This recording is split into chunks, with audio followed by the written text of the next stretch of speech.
श्री गौरव गोगोई।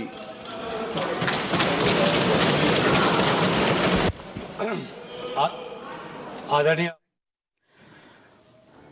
प्रधानमंत्री नरेंद्र मोदी ने कहा कि नेहरू ने सुभाष चंद्र बोस को चिट्ठी लिखी थी। वंदे मातरम पर संसद में चर्चा चल रही है और इसकी शुरुआत प्रधानमंत्री नरेंद्र मोदी ने की और कहा जिन्ना के विरोध के 5 दिन बाद चिट्ठी लिखी। भाग लेने के लिए खड़ा हूं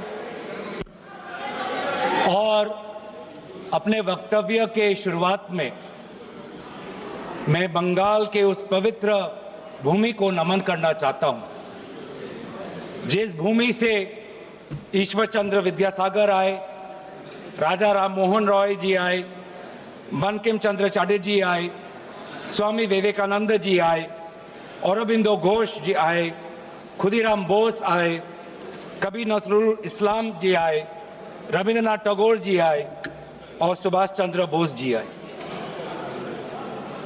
वाकई में बंगाल की इस पवित्र भूमि में एक अद्भुत ताकत है जिस भूमि ने हमारे देश को न सिर्फ हमारा राष्ट्रगान दिया लेकिन राष्ट्रगान के साथ हमें राष्ट्रगीत भी दिया।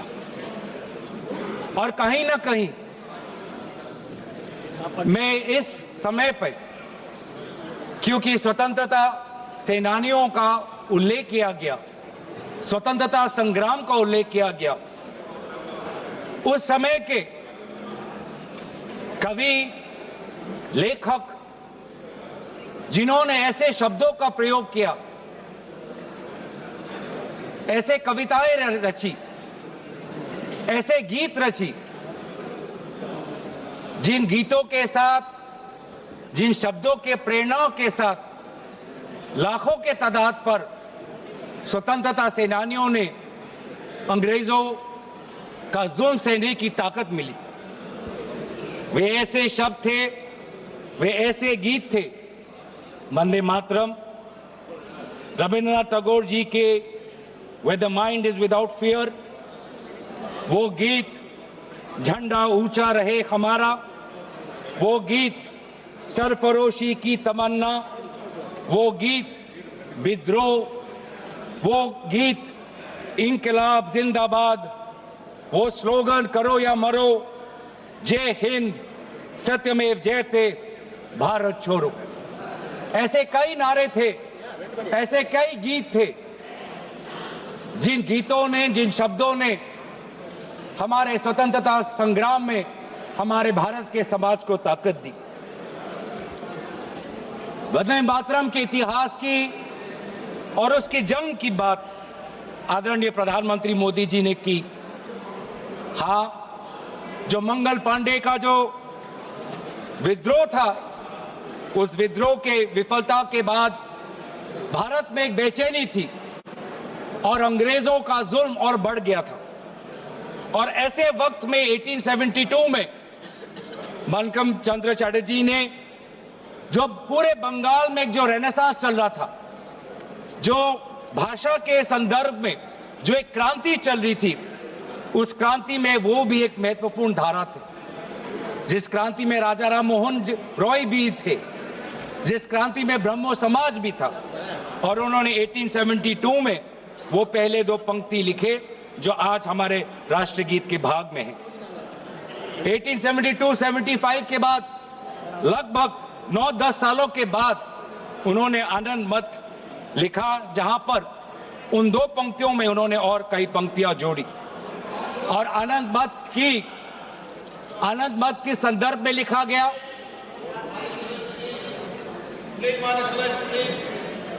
आनंद मत उस संदर्भ में लिखा गया जिस समय ईस्ट इंडिया कंपनी इस प्रकार के टैक्स हमारे किसानों पर लगा रही थी कि जीना बहुत मुश्किल हो गया था।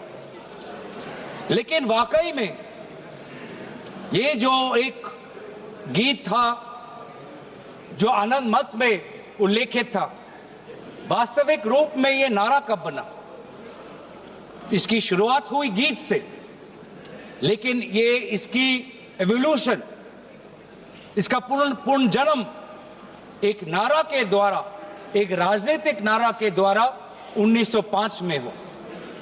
1905 में वायसराय कर्जन ने बंगाल के दो भाग करके सोचा कि इसके द्वारा वो बंगाल और बंगाल के द्वारा पूरे भारत पर एक गहरी चोट डालेंगे, लेकिन यही उनकी गलती थी। अगर मैं देखूं कि आधुनिक स्वतंत्रता संग्राम में वो कौन सा पल था जिस पल से भारत के स्वतंत्रता संग्राम में एक नई ताकत आई, वो 1905 के उस स्वदेशी आंदोलन से था। जो स्वदेशी आंदोलन बंगाल के पार्टीशन, विभाजन के बाद उजागर हुआ, और उसमें जैसे इतिहास में हमने पढ़ा है कि अरबिंदो घोष जी को एक ताकत मिली, वंदे मातरम का वो जर्नल, और उसके द्वारा जुगांतर पार्टी के द्वारा ये मैसेज गया कि हमें भारत को एक नई दृष्टि से, एक नई ताकत से, एक नई मंथन के द्वारा हमें विद्रोह करना है। और यही बात आने वाले समय में पूरे प्रदेश में ये फैला और व्यापक रूप से फैला। और ये बहुत, इस पूरे वंदे मातरम की जो यात्रा है, इस यात्रा को अध्ययन करना बहुत जरूरी, कि कहीं बंगाल में, बंगाल के भाषा के क्रांति से निकला ये गीत, जो 10 वर्ष बाद आनंद मत के नॉवल में इसमें और पंक्तियां जोड़ी गई, बंगाल में एक राष्ट्र नारा बना 1905 में, और ऐसी प्रेरणा मिली जिस प्रेरणा से पूरे भारत में वो व्यापक रूप से प्रचारित हुआ। प्रचार होने के कई माध्यम थे। आदरणीय प्रधानमंत्री जी ने ग्रामोफोन का उल्लेख किया, लेकिन पैम्फलेट और पब्लिकेशन का भी एक बहुत महत्वपूर्ण भूमिका थी। ये पैम्फलेट और पब्लिकेशन के द्वारा बंगाल का ये नारा गया पंजाब में, गया महाराष्ट्र में, गया मद्रास में। ट्रांसलेशन के द्वारा आदरणीय सुब्रमण्यम भारती ने जिस प्रकार से 1905 में इसकी ट्रांसलेशन की, 1908 में इसकी ट्रांसलेशन की, तो कई जगह पे ये कन्नड़ में, तमिल में, तेलुगु में, अलग अलग भाषाओं में आनंद मत और आनंद मत के द्वारा पूरे वंदे मातरम की जो व्याख्या है, जो मूल भाव है, पूरे देश में फैला।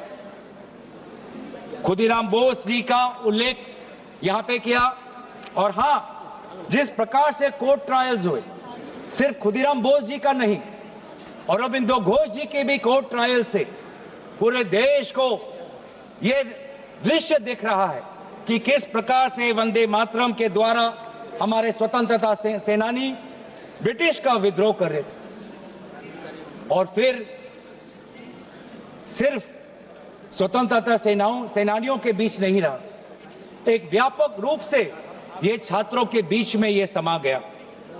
वंदे मातरम का उजागर राजामुंड्री आर्ट्स कॉलेज में किया गया, कोकानाडा आर्ट्स कॉलेज में किया गया, गोदावरी, कृष्णा, गुंटूर तक फैला, बांग्लादेश उस समय के मैमन सिंह सिटी कॉलेज तक पहुंचा, और यहां तक भी नहीं, बाहर जब जो हमारा तिरंगा ध्वज जब 1907 में पूरे विश्व में प्रकाशित किया, तो उस तिरंगा झंडा में भी वंदे मातरम उल्लेखित था। कला के द्वारा भी अवनींद्रनाथ टैगोर, उन्होंने एक पेंटिंग, एक चित्र इससे प्रेरणा लेते हुए किया। तो कहीं ना कहीं हमारे पूरे स्वतंत्रता संग्राम में कला, साहित्य का एक बहुत महत्वपूर्ण भाषा और बहुत महत्वपूर्ण भूमिका रही है। राजनीतिक नारा से, जैसे कि कहा गया, राष्ट्र में इसको एक राष्ट्रीय तवज्जो मिलने लगा, और इस वंदे मातरम को सिर्फ एक राजनीतिक नारा नहीं, लेकिन राष्ट्र गीत से इसको देखा जाए, ये तवज्जो, ये महत्व अगर कोई किसी राजनीतिक दल ने दिया, तो वो कांग्रेस पार्टी। कांग्रेस पार्टी ने जब 1905 का स्वदेशी आंदोलन भी नहीं हुआ, 1896 में कलकत्ता में कांग्रेस के अधिवेशन में गुरुदेव रविंद्रनाथ टैगोर जी ने खुद वंदे मातरम को एक मधुर वाणी में उन्होंने उसका गीत प्रदर्शित किया। और बाद में उन्होंने एक चिट्ठी में लिखा भी पंडित नेहरू को, that the privilege of originally setting the first stanza of Vande Mataram to the tune was mine when the author was still alive. और कहीं ना कहीं ये भी बताने की बहुत जरूरत है कि रविंद्रनाथ टैगोर जी बंकिम चंद्र चटर्जी को बहुत करीबी से उनको मिले और बंकिम चंद्र चटर्जी ने काफी समर्थन भी रविंद्रनाथ टैगोर जी को दिया।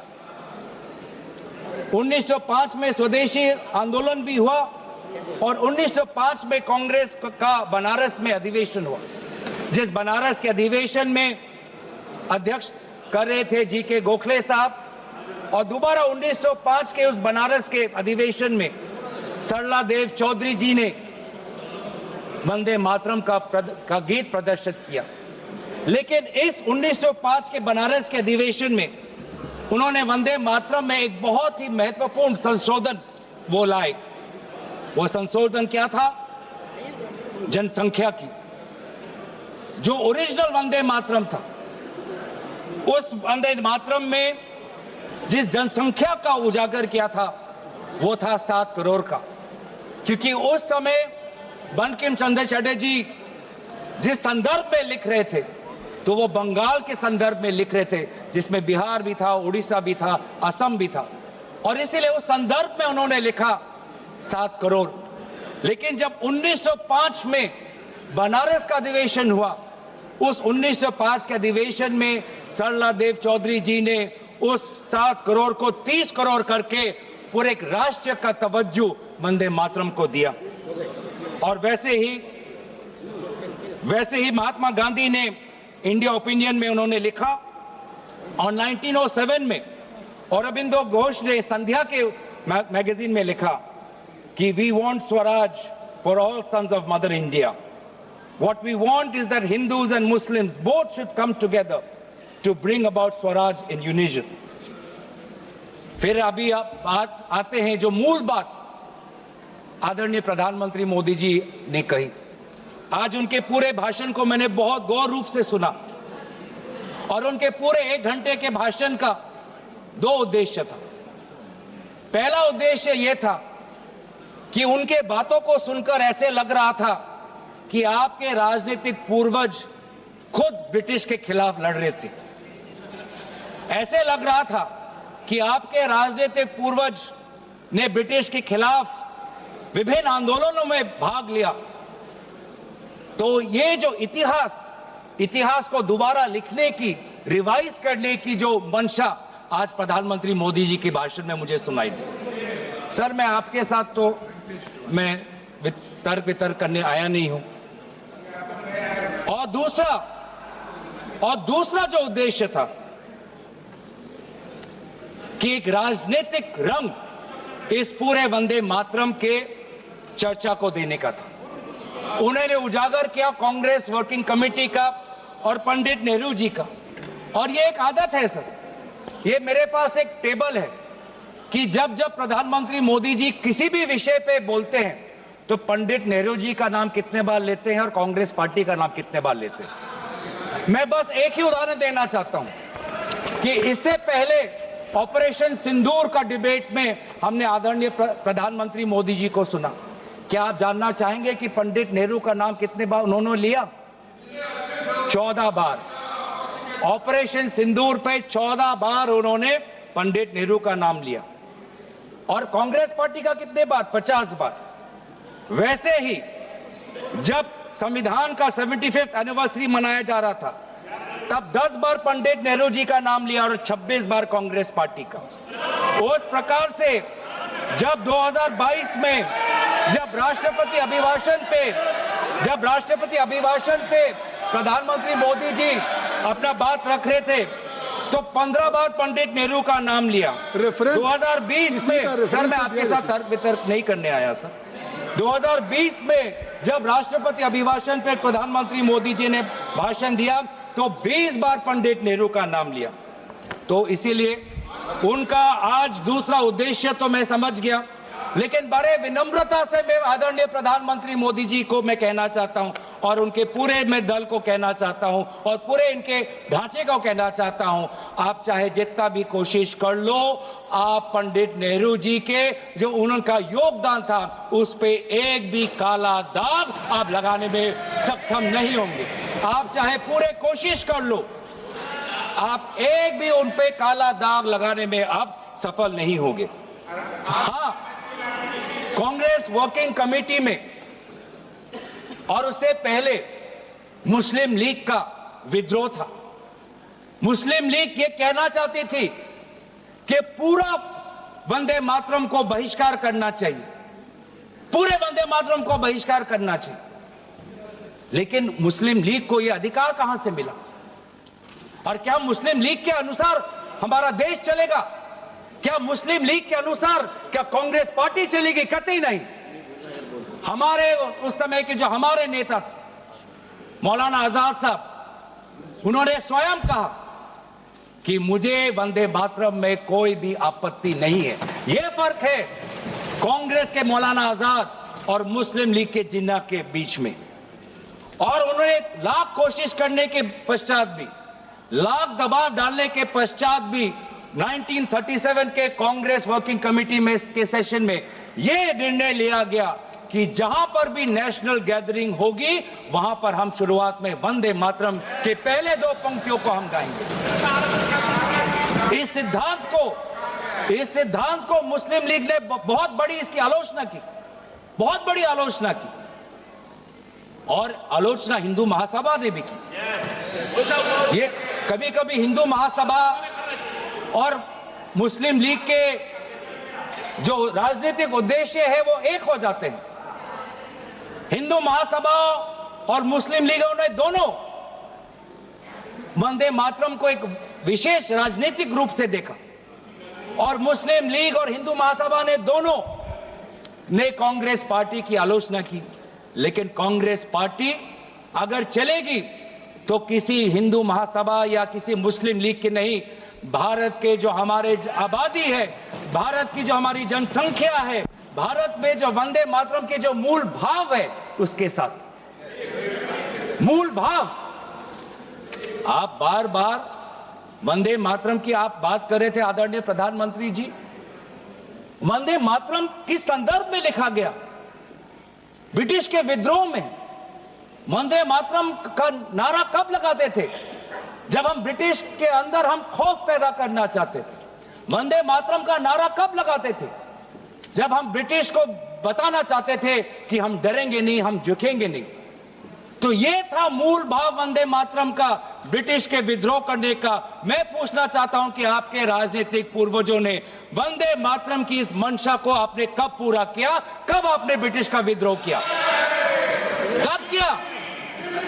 अब वंदे मातरम का उद्देश्य था कि ब्रिटिश को के बीच में डर फैलाना। मैं पूछना चाहता हूं कि आपने उस मंशा को कब पूरा किया? 1937 की आप बात करते हैं और 1937 में आपको आपत्ति है, तो मैं पूछना चाहता हूं कि 1942 में जब भारत छोड़ो आंदोलन था तब आपके राजनीतिक पूर्वज कहां थे?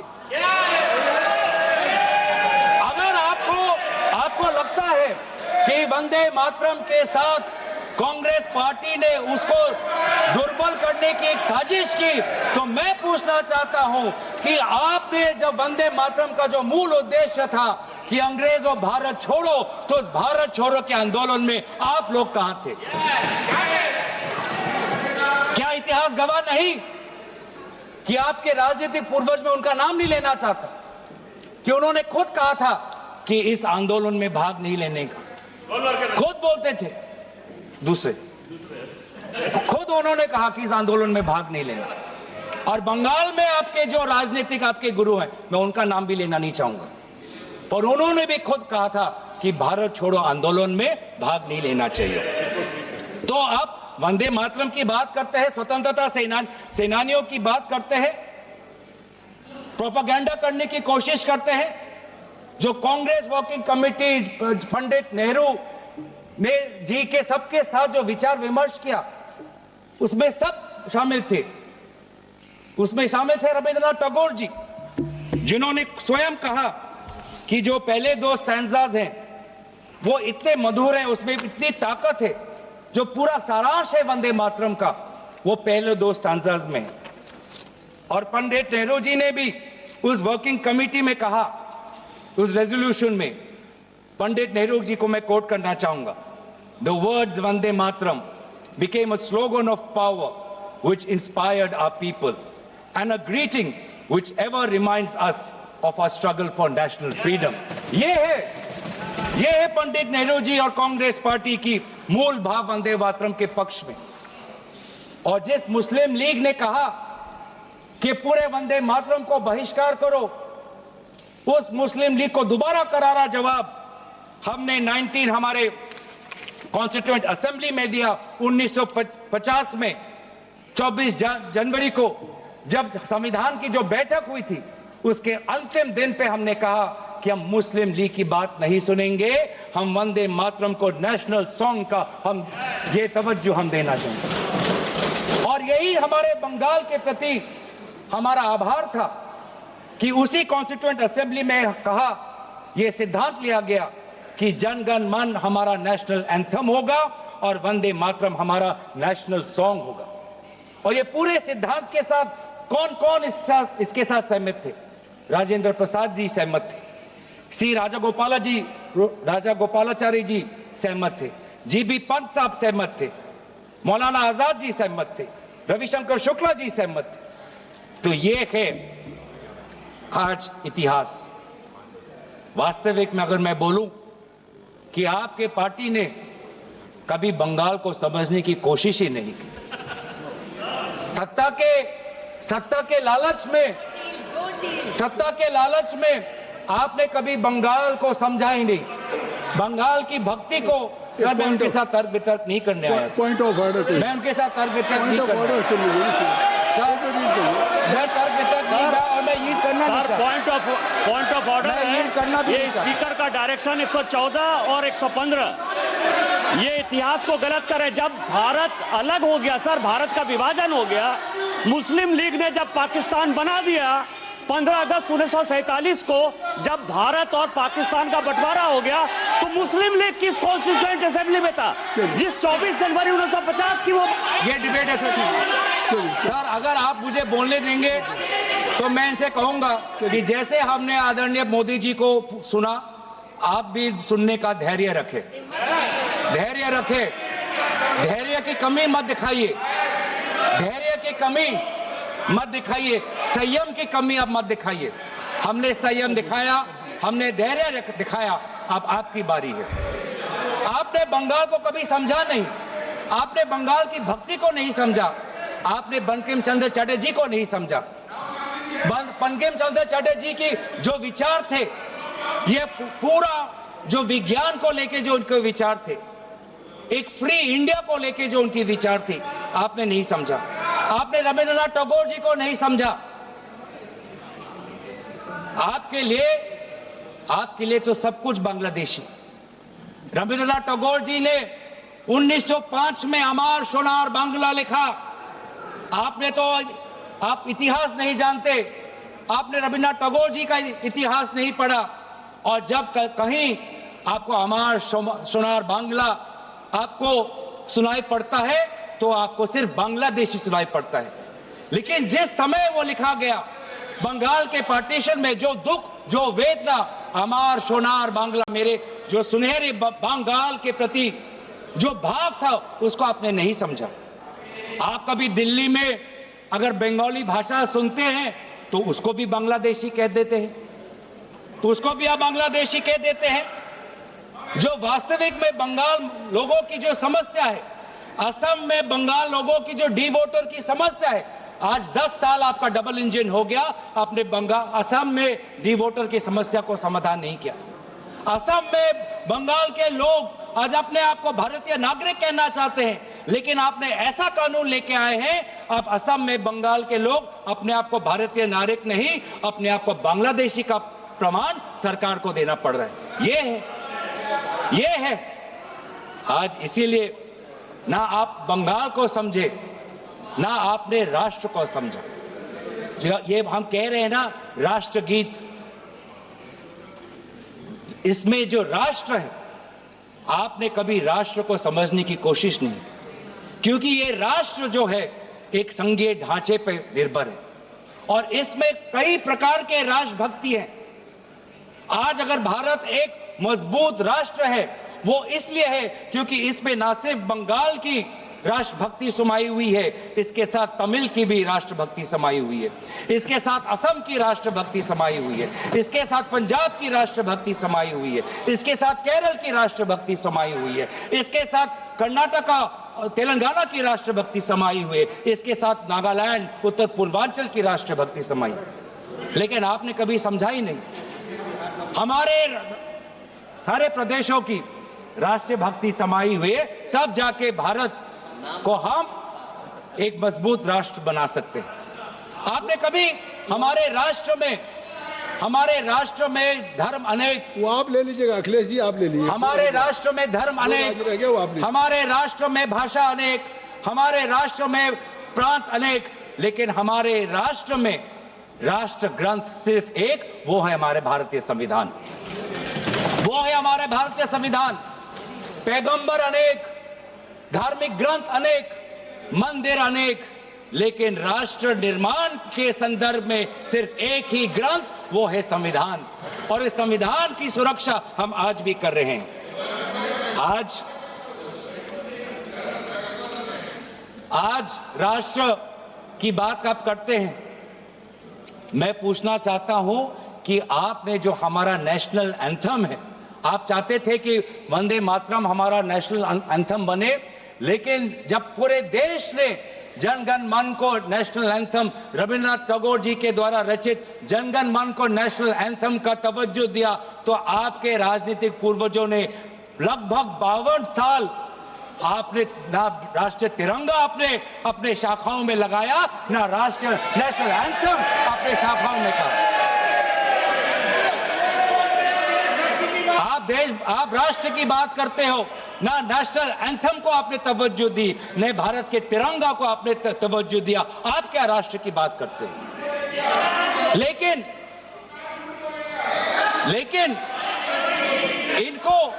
इनको सत्ता का, इनकी जो परिभाषा है सत्ता की, वो अलग है।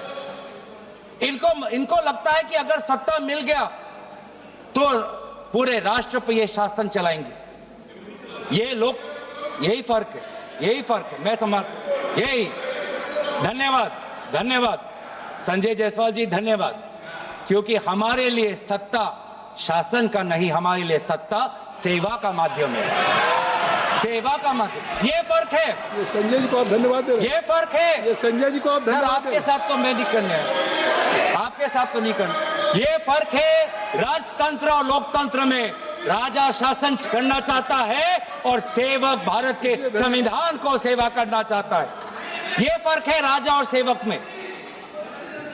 और आज यही हम देख रहे हैं कि आज हमारे भारत के लोग अनेक समस्या उठा रहे हैं, लेकिन उस समस्या का एक भी उल्लेख नहीं। सर, आज अगर हम राष्ट्र की बात कर रहे हैं, राष्ट्र के प्रति हमारे भक्ति की बात कर रहे हैं, राष्ट्र के प्रति आपकी सेवा के लिए धन्यवाद। सभापति महोदय, थोड़ा मुझे सुनिए। सभापति महोदय, मुझे हम राष्ट्र के प्रति हमारे कर्तव्य की बात के प्रति हमारे कर्तव्यों की हम बात कर रहे हैं। आज सदन पहली बार भारत के राजधानी में बम विस्फोरण हुआ, एक बार भी उसका उजागर आदरणीय प्रधानमंत्री मोदी जी नहीं किया। हम 150वीं जन्म जयंती वंदे मातरम की मना तो रहे, लेकिन क्या हम आज वर्तमान के भारत को सुरक्षा दे पा रहे हैं? क्या हमने दिल्ली के राजधानी में हमारे दिल्ली वासियों को हमने सुरक्षा दी? क्या हमने जम्मू कश्मीर में हमारे वहां के पर्यटकों को सुरक्षा दी? ये काम, ये क्या, ये कर्तव्य नहीं है? हम कैसे मनाएंगे? ये वंदे मातरम भी चर्चा पर है। सर, विकसित भारत की बात कर सकते हैं तो वर्तमान की बात भी कर ही सकते हैं। 2047 की बात कर सकते हैं तो 2025 की बात भी कर सकते वंदे हैं। मातरम के 150 वर्षों की यात्रा का आलोचना तो आज हम सुरक्षा की बात करते हैं। आज हम सुरक्षा की बात करते हैं। किसी की आलोचना नहीं की आज सभापति महोदय, प्रधानमंत्री ने किसी की आलोचना नहीं की। सभापति महोदय, सभापति महोदय, इसलिए वंदे मातरम तक। सभापति महोदय, अगर वास्तविक में अगर 150वीं जन्म जयंती वंदे मातरम का पालन करना है तो हमें सुरक्षा देना होगा, स्वास्थ्य की सुरक्षा देनी होगी। आज दिल्ली में, पूरे उत्तर भारत में, गंगा तट पे जितने भी लोग हैं, किसान हो, श्रमिक हो, आज वो वायु प्रदूषण के कारण आज उनका वो सांस नहीं ले पा रहे। आज आप देखिए कि हमारे सीमाएं सुरक्षित है। पहलगाम के बाद आज पाकिस्तान के जो फील्ड मार्शल है वो हमारे अमेरिका के राष्ट्रपति के साथ बैठते हैं।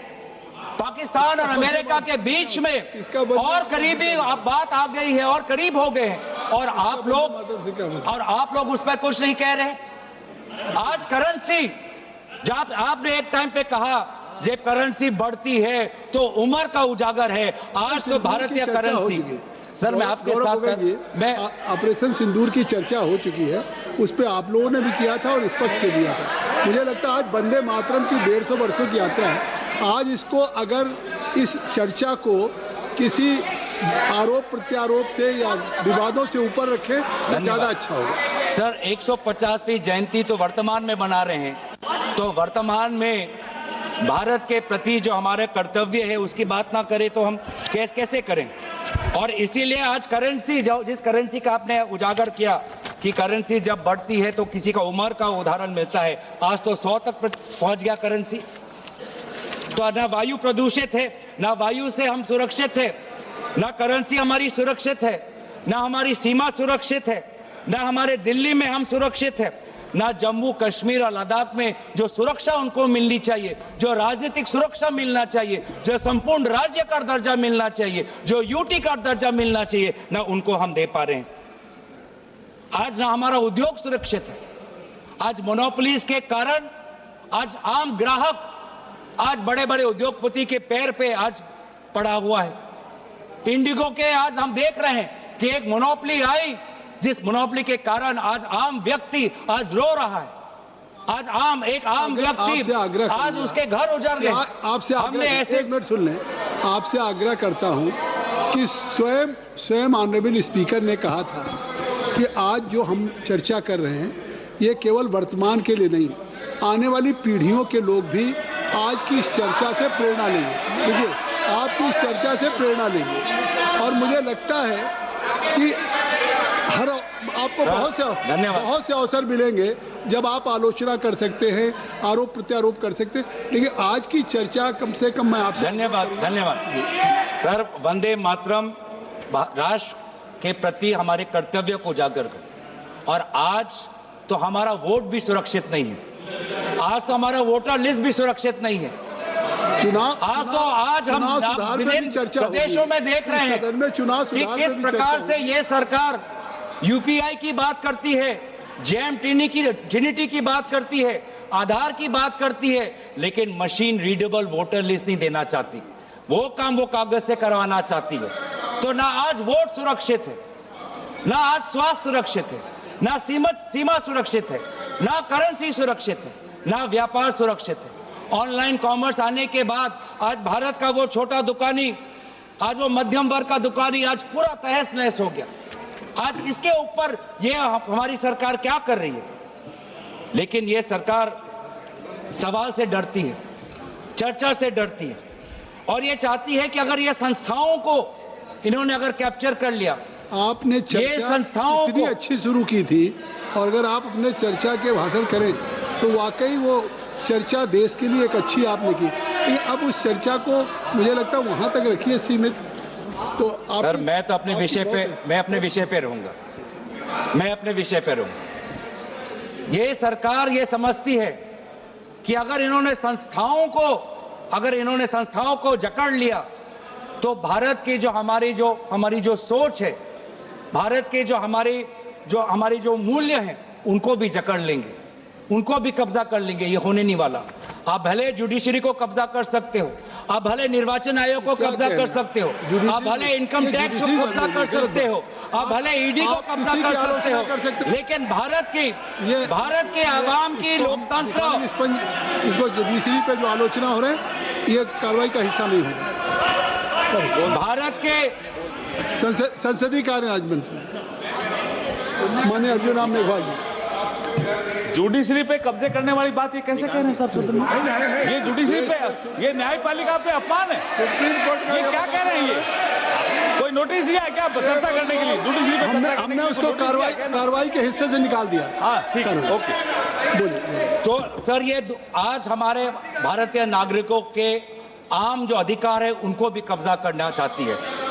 जो वोट देने का अधिकार, जो स्वतंत्र विचार का अधिकार, किसी से प्रेम करने का अधिकार, अपने अनुसार विचार रखने का अधिकार, सरकार को आलोचना करने का अधिकार, सरकार को सवाल पूछने का अधिकार, इन अधिकारों को भी ये छीनना चाहती है। और अगर यह इन अधिकारों को छीनना चाहती है तो ये बंकिम चंद्र चटर्जी के काल्पनिक जो कल्पना के अनुसार जो भारत के जो सपना देखा था उसके विरोध में वो जा रहे हैं। जो रविन्द्रनाथ टैगोर जी ने जो एक फ्री इंडिया का जो एक कल्पना की थी उसके विरोध में जा रहे हैं। तो इसीलिए आज ब्रिटिश तो रहे नहीं, लेकिन ब्रिटिश का divide and rule policy follow करने वाले आज भी कुछ राजनीतिक ताकत आज भी है। जिस प्रकार से ब्रिटिश ने सेडिशन का कानून इस्तेमाल कर भारत के वैचारिक जो हमारी स्वतंत्रता है उसको पकड़ने का काम किया, आज भी ऐसे कुछ राजनीतिक ताकत है जो सेडिशन के कानून के द्वारा हमारे ही नागरिकों को जेल में रख रही है। तो इसीलिए आज हम उन ताकतों को कहना चाहते हैं कि हमारी पार्टी और विपक्ष की पार्टी और इंडिया अलायंस भारत के हम आम नागरिक के साथ खड़े हैं। और हम आज भी प्रतिबद्ध हैं कवि रविन्द्रनाथ टैगोर जी के वो महान पंक्ति के प्रति, जिन पंक्तियों को मैं अंत में उजागर करते हुए मैं अपने भाषण को समाप्त कर दूंगा। Where the mind is without fear, where the mind is without fear and the head is held high, where knowledge is free, where the world has not been broken up into fragments by narrow domestic walls, where words come out from the depth of truth, where tireless striving stretches its arms towards perfection, where the clear stream of reason has not lost its way into the dreary desert sand of dead habit, where the mind is led forward by thee into ever-widening thought and action, into that heaven of freedom, my Father, let my country awake. इन्हीं पंक्तियों के प्रति हम हमेशा कार्यबद्ध रहेंगे और यही कहते हुए मैं अपनी वाणी को समाप्त करना चाहता हूं। धन्यवाद। जय हिंद, वंदे मातरम।